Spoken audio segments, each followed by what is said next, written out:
Terima kasih.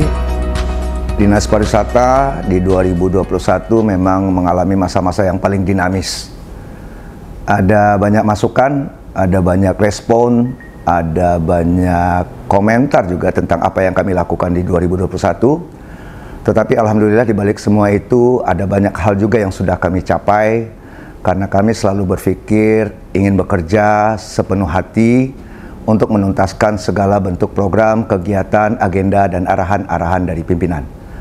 Misalnya di bidang sumber daya, pariwisata, dan ekonomi kreatif.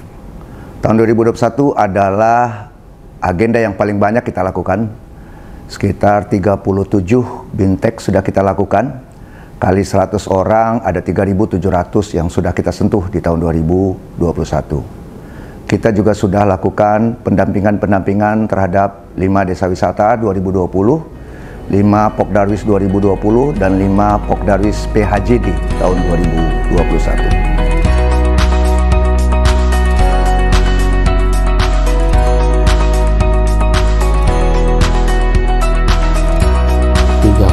Angkatan itu adalah membuatkan BIMTEK Sadar Wisata yang pelakunya adalah, pesertanya adalah masyarakat di Sumatera Barat. Nah, teknik pelaksanaan ini peserta kami undang ke suatu tempat dan di sana kami inapkan, dan satu hari dilaksanakan pembekalan terhadap materi tentang pemberdayaan masyarakat yang berpedoman kepada kepariwisataan, dan pada hari kedua kami bawa berkunjung ke lapangan dengan istilah studi lapangan. Nah, kegiatan studi lapangan ini daerah-daerah tujuannya adalah Pokdarwis dan desa wisata yang ada di Sumatera Barat yang sudah mulai agak menggeliat dan mulai agak nampak kegiatannya. Ke sanalah kami bawa peserta-peserta BIMTEK tersebut. Tujuannya adalah untuk memberikan pemandangan, wawasan, dan pengertian supaya para peserta dapat mengembangkan dan menelaah, memberikan motivasi kepada peserta supaya bisa berkembang setelah ikut BIMTEK ini, bisa dia mengembangkan di daerahnya masing-masing. Nah, untuk tahun sekarang biasanya sebelumnya mengadakan BIMTEK itu adalah kita panggil pesertanya ke Padang atau dikumpulkan pada satu lokasi, satu hotel. Metode tahun sekarang kami merubah sistem sedikit, dengan langsung masuk terjun ke lapangan. Hal ini dilaksanakan setelah beberapa kali evaluasi. Rasanya lebih mantap konsep kita yang turun langsung ke lapangan daripada masyarakat tersebut dibawa dikumpulkan di suatu tempat. Nah, setelah diadakan beberapa kali evaluasi, sepertinya konsep yang selama ini kita terapkan, yaitu dengan mengumpulkan peserta ke suatu tempat di katakan sebuah hotel. Nah, kayaknya sepertinya kurang efektif. Nah, kami merubah konsep bagaimana kalau kita langsung membawa tim ke lapangan dan berbaur langsung dengan penggerak dan pengelola Pokdarwis atau desa wisata tersebut.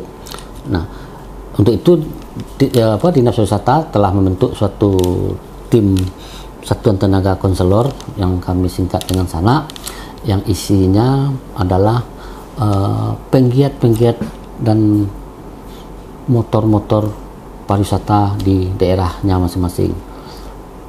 Kenapa ini yang kami pilih orangnya? Karena orangnya tersebut adalah yang bergerak mulai dari nol. Nah, ada yang berjuang selama hampir 7 tahun, ada yang 5 tahun, sampai dengan kondisi sekarang. Ketujuh orang ini mempunyai spesifikasi masing-masing sesuai dengan apa yang dialami mulai dari nol sampai dengan kondisinya sekarang. Nah, tim inilah yang kami bawa untuk pendampingan desa wisata Pokdarwis di kabupaten kota. Nah, Pokdarwis yang kami bina sepertinya di kawasan Mande, 5 Pokdarwis.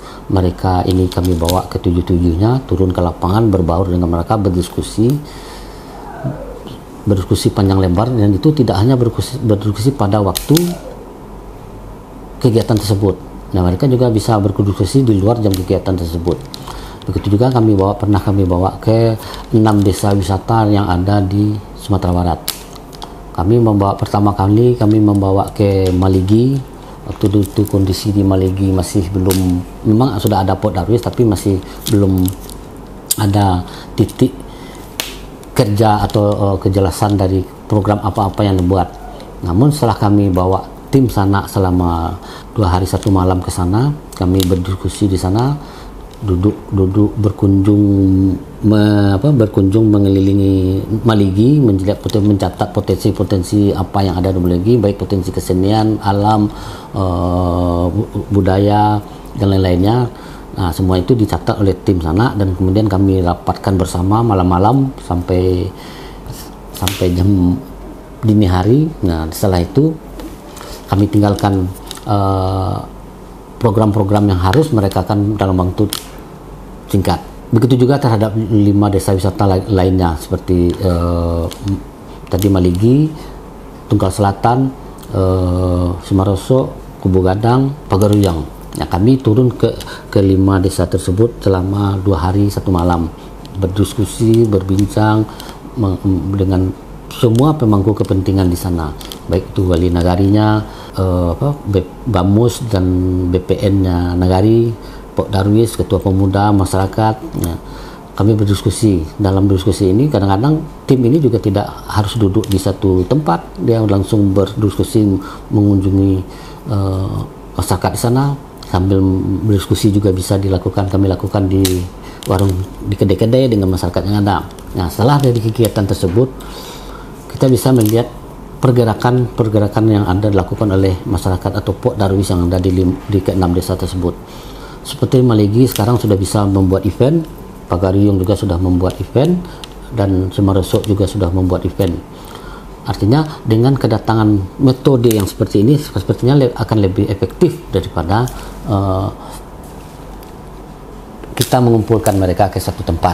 Nah, jadi metode ini yang kami lakukan selama ini, dan sepertinya metode ini sangat efektif karena rasanya karena kita di sana itu rasa menjemput bola, memberikan langsung ilmu, pengetahuan, berbagi pengalaman dengan masyarakat, apa-apa yang telah dilaksanakan oleh tim sana ini. Dari hasil pantauan yang telah kami lakukan berdasarkan tim yang turun langsung dengan membuat tim ini, memang ada perbedaan yang signifikan daripada kita mengumpulkan orang, membawa ke hotel setempat dan memberi pembekalan teori sebenarnya. Nah, kalau kita memberikan pembekalan di setempat, kita mengundang orangnya yang datang mungkin seperti itu juga. Yang biasanya yang datang ketua Port Darwis, pokoknya yang sering-sering datang itu saja peserta yang berulang-ulang.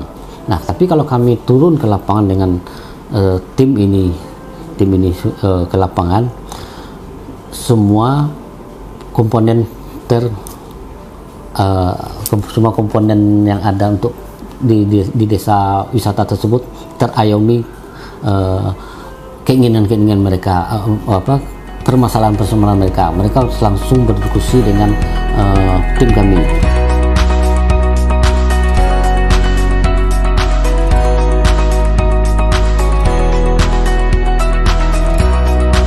Di bidang ekonomi kreatif, kita sudah mencoba menyiapkan roadmap dan naskah akademis Ranperda Ekraf untuk mendudukkan porsi kewenangan tugas fungsi dari Dinas Pariwisata dan dinas-dinas lain. Dan alhamdulillah kita juga sudah menyiapkan aplikasi CAD dalam rangka mengidentifikasi pelaku ekonomi kreatif yang menjadi target dari pendampingan yang akan dilakukan oleh Dinas Pariwisata Sumatera Barat di masa yang akan datang. Sesuai dengan tupoksi di bidang pengembangan ekonomi kreatif, di mana kegiatan yang ada di bidang pengembangan ekonomi kreatif kita untuk tahun 2021 telah kita laksanakan ada dua kegiatan, yaitu naskah akademis tentang rancangan pengembangan ekonomi kreatif. Yang kedua yaitu roadmap. Jadi di dalam penyusunan ini, kenapa program ini kita angkat tahun ini, kita sadar bahwa selama ini yang kita kembangkan itu belum ada payung hukumnya. Kami hanya mempedomani Undang-Undang Nomor 24 Tahun 2019 tanpa ada aturan yang lain seperti adanya Pergub atau Permen. Untuk itulah tahun ini atau tahun 2021 kami menyusun naskah akademis dan juga roadmap. Tentu kita berharap untuk tahun 2022 naskah akademis kita ini atau dengan rancangan Perda Pengembangan Ekonomi Kreatif selesai kita laksanakan. Kemudian yang kedua, penyusunan roadmap tentang ekonomi kreatif yang berisi tentang peta jalan tentang ekonomi kreatif. Kenapa kami menyusun roadmap ini? Dengan adanya roadmap ini, program-program dari tahun ke tahun itu mempunyai arah untuk kedepannya. Isinya dalam roadmap itu sendiri tentu tidak lepas dari tentang unsur-unsur atau 17 subsektor ekonomi kreatif itu sendiri, dan juga mengupas tentang bagaimana permasalahan dan solusinya tentang ekonomi kreatif ini. Ini yang kami harapkan untuk tahun ke depan pengembangan ekonomi kreatif berjalan dengan baik dan terarah. Selama ini masalah tentang data, ya, bukannya kita belum mendata tentang data ekonomi kreatif. Kita sudah melakukan pendataan, tetapi data yang kami lakukan itu data SIADE. Tetapi ini cukup rumit kita meminta data kepada kabupaten kota. Sepertinya yang bisa kami lakukan dalam tahun 2021 itu hanya 400 pelaku ekonomi kreatif yang tersebar di kabupaten kota. Tetapi dengan adanya roadmap adalah titik yang penentu bagi program kita ke depan. Ini data tentang ekonomi kreatif inilah yang substansinya yang akan kita kejar dahulu, sehingga program-program ke depan tentang pengembangan ekonomi kreatif itu terarah sesuai dengan harapan kita. Di dalam penyusunan roadmap ini kita terbatas ya dengan anggaran ya. Kita bisa mengcover tenaga ahli kita hanya 5 orang. Namun kawan-kawan dari pelaku ekonomi kreatif yang lain pingin ikut di dalam rancangan atau penyusunan roadmap ini, tetapi kita tidak bisa. Inilah kemampuan kita untuk penyusunan roadmap tentang ekonomi kreatif ini. Ya, hanya 5 yang bisa kita cover tim ahli untuk penyusunan roadmap kita ini.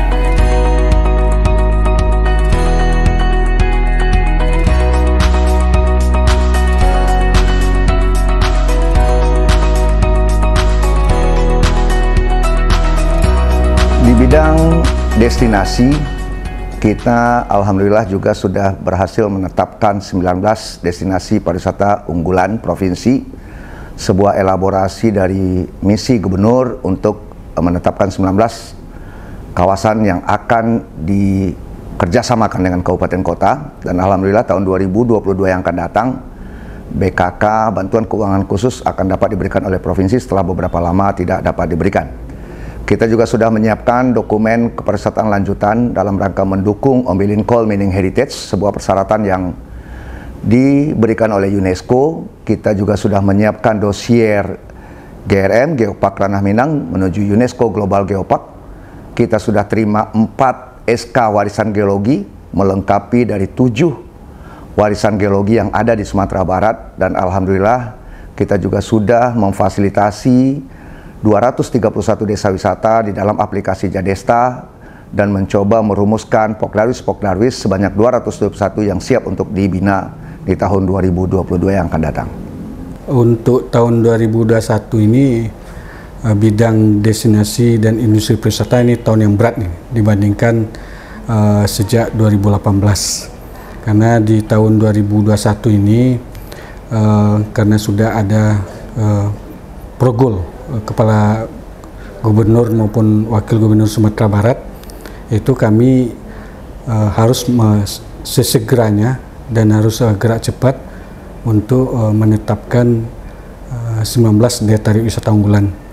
Untuk menetapkan 19 daya tarik wisata unggulan ini dimulai dengan peristiwa ke Pekanbaru, semacam rapat koordinasi, kemudian di Mentawai, dan akhirnya bisa kita tetapkan 19 daya tarik wisata unggulan Provinsi Sumatera Barat untuk kabupaten kota. Ini adalah menjawab daripada keinginan dari gubernur maupun wakil gubernur Sumatera Barat. Kemudian kalau mengenai Ombilin Kual Mening Heritage of Sawalunto, sesuai dengan beberapa catatan, ada 16 catatan dari ICOMOS, itu kita diberikan tanggung jawab adalah membuat dokumen destinasi pariwisata berkelanjutan, dan alhamdulillah itu sudah bisa kita selesaikan, dan kita berharap dokumen ini menjadi pelengkap daripada 16 catatan ICOMOS tersebut, dan kita berharap juga dengan dokumen yang dibikin oleh Dinas Pariwisata lewat bidang DIP ini bisa berguna dalam rangka untuk meningkatkan kunjungan wisatawan di Sumatera Barat, khususnya untuk 7 kabupaten kota. Nah, ini yang menarik. Kita mulai geopark ini sudah sejak tahun 2016, dan sudah kita dapatkan 3 geopark nasional, yaitu geopark Ngaresiano, Nasional Ngaresiano Maninjau, kemudian geopark nasional Sawalunto, yang terakhir adalah geopark nasional Siloke yang ada di Sijunjung sejak 2016, dan itu diresmikan di tahun 2018. Dan di tahun 2018 kita juga mengusulkan 4 calon geopark nasional, yaitu yang pertama calon geopark nasional Solok Selatan, yang kedua calon geopark nasional Singkarak, itu terdiri pada 2 kabupaten kota, yaitu Kabupaten Solok dan juga Kabupaten Tanah Datar. Yang ketiga kita mengusulkan calon geopark nasional Harau yang ada di 50 kota, dan keempat yaitu calon geopark nasional Gunung Talamau yang ada di Pasaman Barat. Alhamdulillah itu sudah berjalan, dan terakhir kita mendapatkan juga semacam surat keputusan geoheritage atau warisan geologi dari Badan Geologi Nasional. Dan untuk 2022 sesuai dengan topoksi kita kembali, bahwasanya geopark ini kita serahkan untuk pengelolaan lebih lanjutnya adalah di Bapeda, karena Bapeda selaku badan yang bisa mengkoordinasikan OPD-OPD yang ada di Sumatera Barat. Dan khusus Dinas Pariwisata, khusus bidang DIP, itu bergerak kita ke arah pemberdayaan masyarakatnya. Bagaimana masyarakat tersebut mengerti dan paham dan bisa menjalankan geopark itu sendiri, dan akhirnya adalah bagaimana pertumbuhan dan pendapatan ekonomi masyarakat bisa meningkat dengan geopark. Itu tugas berat di tahun 2022 untuk Dinas Pariwisata Sumatera Barat khusus geopark. Apalagi di tahun 2021 ini kita tidak mengarah ke geopark nasional lagi, tapi kita mengarah kepada UNESCO Global Geopark. Yang kita angkat adalah tema utamanya bukti-bukti patan besar Sumatera yang ada di Sumatera Barat, dan itu kita buktikan di 2001 kita ada menghasilkan sebuah dokumen namanya dokumen dossier pendukung daripada UNESCO Global Geopark tersebut. Di tahun 2022 nanti dilanjutkan oleh Bapeda dalam bentuk semacam master plan atau manajemen plan-nya sehingga menjadi lengkap. Dan kita berharap UNESCO Global Geopark ini target 2023-2024 mudah-mudahan kita bisa mendapatkan dengan dukungan kita bersama, baik dari OPD provinsi, kemudian juga kabupaten kota. Itu yang kita harapkan. Untuk UNESCO Global Geopark ini 11 kabupaten kota, karena judul di Sumatera Barat itu yang cocok itu cuma satu, yang bisa diangkat, yang mempunyai nilai value yang luar biasa adalah Patan Besar Sumatera yang ada di Sumatera Barat. Lawan kita itu cuma satu yang ada di dunia, itu San Andreas yang ada di Amerika Serikat. Tapi karena mereka tidak mau mengajukan itu sebagai UNESCO Global Geopark, kita ini mendapatkan sebuah rahmat dengan adanya kita satu-satunya, itu bisa menjadi kuat kita untuk diangkat menuju UNESCO Global Geopark. Apalagi expert UNESCO yang ada di Indonesia, yaitu Pak Hanang Samudra, sangat mendukung sekali Sumatera Barat diangkat dengan tema bukti-bukti Patan Besar Sumatera yang ada di Sumatera Barat. Itu jatah kita, kata expert UNESCO yang ada di Indonesia ini, dan kita diberikan kesempatan untuk itu. Kalau geopark ini kan intinya itu ada 3 sebenarnya apa yang dicari di geopark itu. Yang pertama adalah bagaimana kita konservasi, menjaga ekosistem, dan wisata kita itu ada wisata yang kembali ke alam, dan bagaimana kita menjaga alam tersebut, bagaimana menjaga lingkungan tersebut sehingga terjaga dengan sebaiknya. Yang kedua adalah edukasi.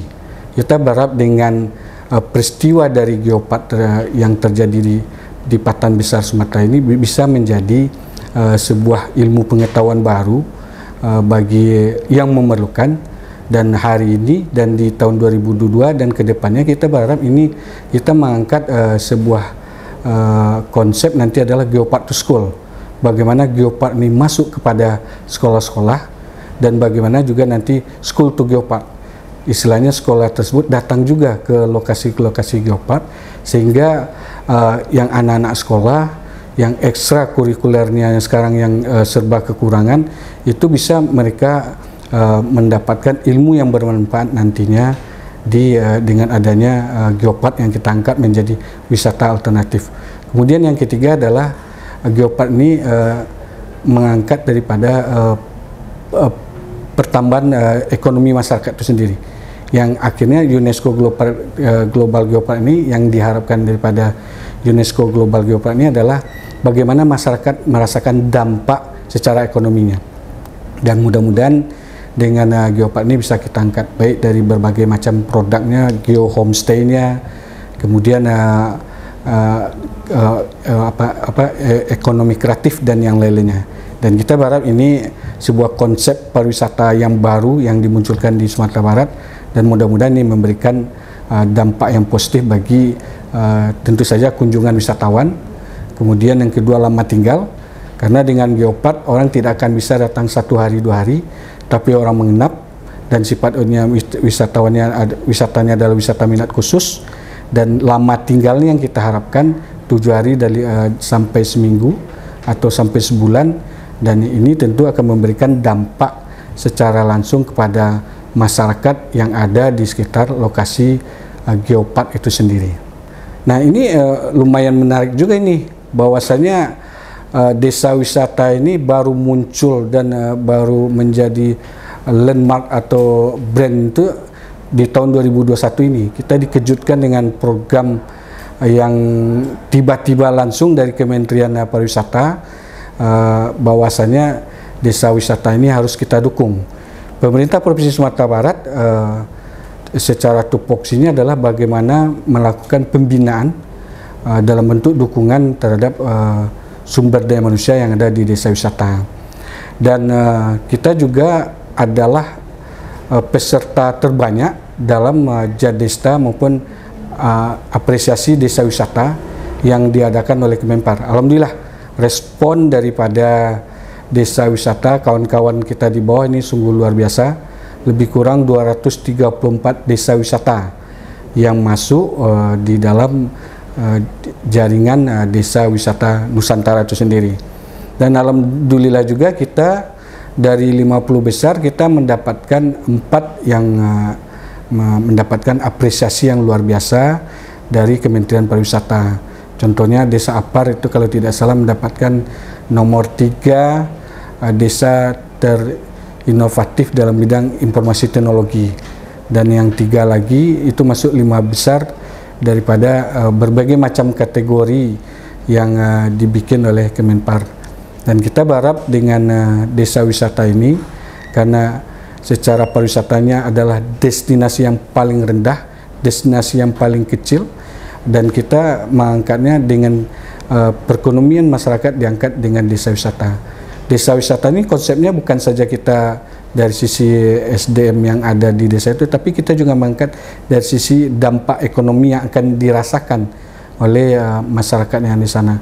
Karena kalau desa wisata sekarang itu bukan saja hanya mengangkat dari sisi pariwisatanya saja. Contohnya ada potensi air terjun, bukan itu saja. Tapi kita berharap di sana ada homestay yang juga bisa ada di sana.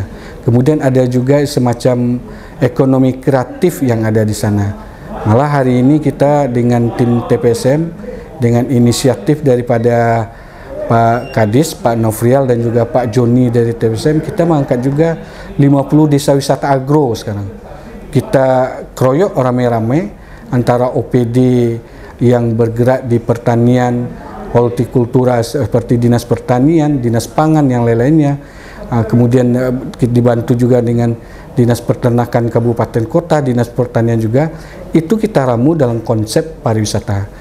Dan kita berharap dengan adanya semacam pembinaan untuk desa wisata, dan juga ada pembinaan untuk 50 desa wisata agro ini, kita berharap tentu pariwisata ini akan lebih terangkat, lebih maju, sehingga wisatawan yang akan berkunjung ke Sumatera Barat tentu akan lebih banyak, karena banyak alternatif-alternatif yang bisa didapatkan.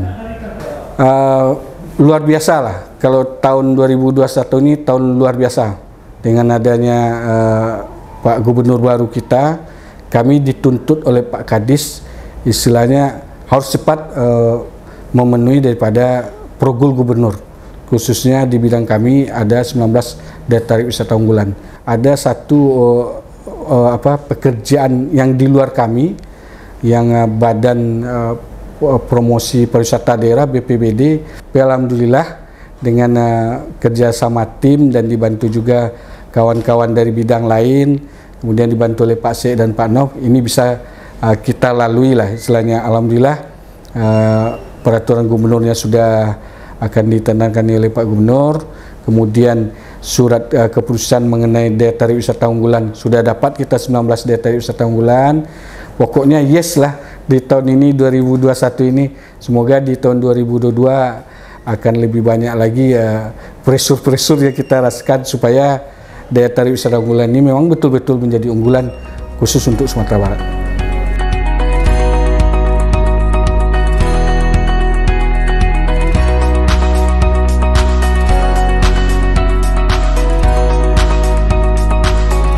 Di bidang pemasaran, kita memang agak sedikit melakukan transformasi pemasaran konservatif ke pemasaran digital. Tim kreatif yang kita bentuk sudah berhasil menjaga ritme dari berbagai akun promosi dinas di Facebook, di Instagram, di YouTube. Ada banyak konten yang bisa kita lihat di situ. Kemudian sepanjang tahun 2021 kita konsisten melaksanakan event-event secara virtual dengan capaian dan jangkauan yang dapat diandalkan. Kemudian pada akhirnya beberapa hal memang bisa kita lakukan, beberapa hal juga tidak bisa kita lakukan secara fisik, akan tetapi capaian-capaian seperti promosi melalui event-event berbasis komunitas tetap bisa berlanjut. Catatan kami 2021 TDS tidak bisa kita laksanakan, akan tetapi Tour DPD RI alhamdulillah bisa kita laksanakan dengan sukses. Alhamdulillah kita akhirnya sampai pada akhir tahun 2021. Kita review, kita flashback saat pandemi juga sudah memasuki tahun kedua. Namun alhamdulillah ada sedikit perbaikan dibandingkan tahun sebelumnya. Tapi tentunya upaya kita untuk mempromosikan potensi pariwisata Sumatera Barat tidak boleh berhenti karena pandemi. Jadi kita melakukan berbagai inovasi, salah satunya ialah tentunya dengan promosi melalui media digital yang reach-nya jauh lebih mencakup, bisa menerobos perbatasan-perbatasan, merobos border, bisa sampai ke penjuru dunia manapun juga, dan itulah yang kami lakukan.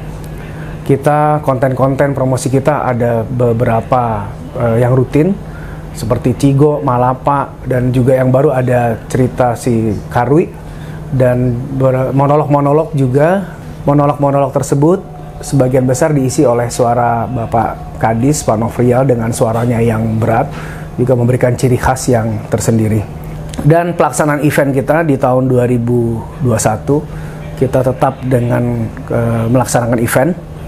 Bargainingnya dengan Satgas Covid di Kabupaten Kota, yang merupakan syarat utama terselenggaranya event adalah adanya rekomendasi atau izin dari Satgas Covid di Kabupaten dan Kota. Terutama yang tugas kami di bidang pemasaran adalah salah satunya adalah penyelenggaraan event 2021. Kondisi Covid Sumatera Barat sempat memburuk, sempat pada level 3 dan 4. Nah, disitulah kami tapi tetap menyelenggarakan event.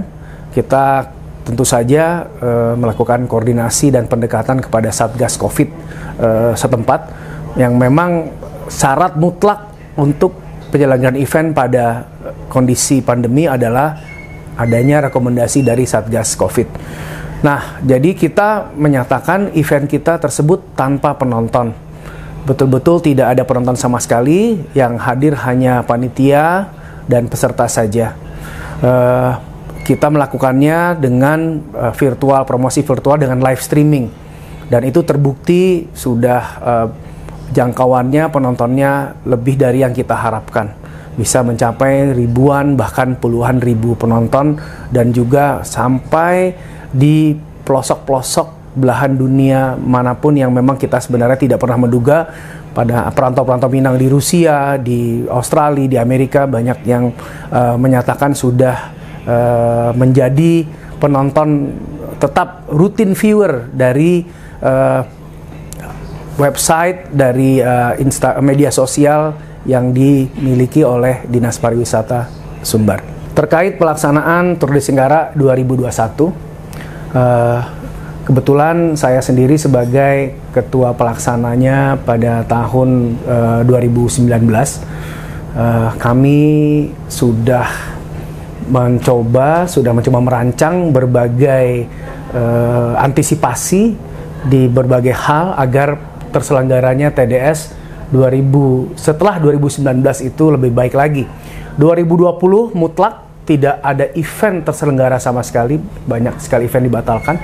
2021 TDS sudah berjalan, sudah lelang, dan sudah ada pemenang, sudah sampai survei pertama.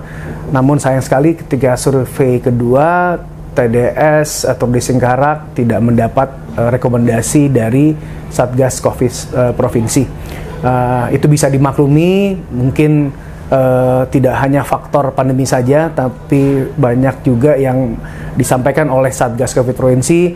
Alasannya adalah, salah satunya adalah faktor sosioekonomi masyarakat Sumatera Barat yang mungkin belum, pada saat masih situasi pandemi masih kurang pas kalau kita melaksanakan event yang bisa dikatakan mengundang orang banyak, dan terutama dari luar negeri. Terkait pelaksanaan Tour de Singkarak yang kebetulan memang merupakan tanggung jawab bidang pemasaran, kebetulan kami 2019 juga sebagai ketua pelaksananya. Kami melihat pelaksanaan Tour de Singkarak batal pada 2021 itu bisa jadi sebuah blessing in disguise, walaupun memang TDS 2021 itu kita rancang untuk terakhir kali dilaksanakan dengan menggunakan APBD pemerintah provinsi. Kami merencanakan 2022 itu sudah dipegang oleh pihak swasta.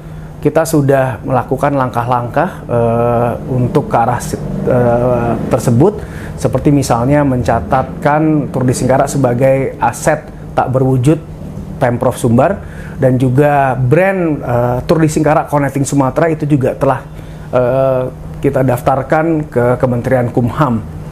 Jadi untuk 2022 kami juga tetap optimis bahwa TDS masih akan bisa berjalan. Kita juga sudah berkoordinasi dengan PBIC, dan juga PBIC menganggap event Tour de Singkarak ini adalah sangat penting sekali dan sudah merupakan aset nasional. TDS merupakan, ini yang disampaikan oleh rekan-rekan PBIC, TDS adalah cikal bakal tur-tur serupa di tanah air. Jadi Tour DPDRI pada tahun 2021 kita pelaksanaannya sebanyak 70 orang, perwakilan dari TNI Polri, darat, laut, udara, Polri masing-masing 10 orang, dari komunitas 10 orang, dari ASN 10 orang, dan dari VVIP yaitu Forkopimda setempat. Jadi total ada 70 orang setiap etape. Pelaksanaan Tour DPDRI pada tahun 2021 ini kita evaluasi dan tentunya akan kita sempurnakan untuk pelaksanaan tahun 2022 dan kedepannya. Event ini juga kita rencanakan akan menjadi event rutin tahunan pemerintah Provinsi Sumatera Barat yang dilaksanakan oleh Dinas Pariwisata.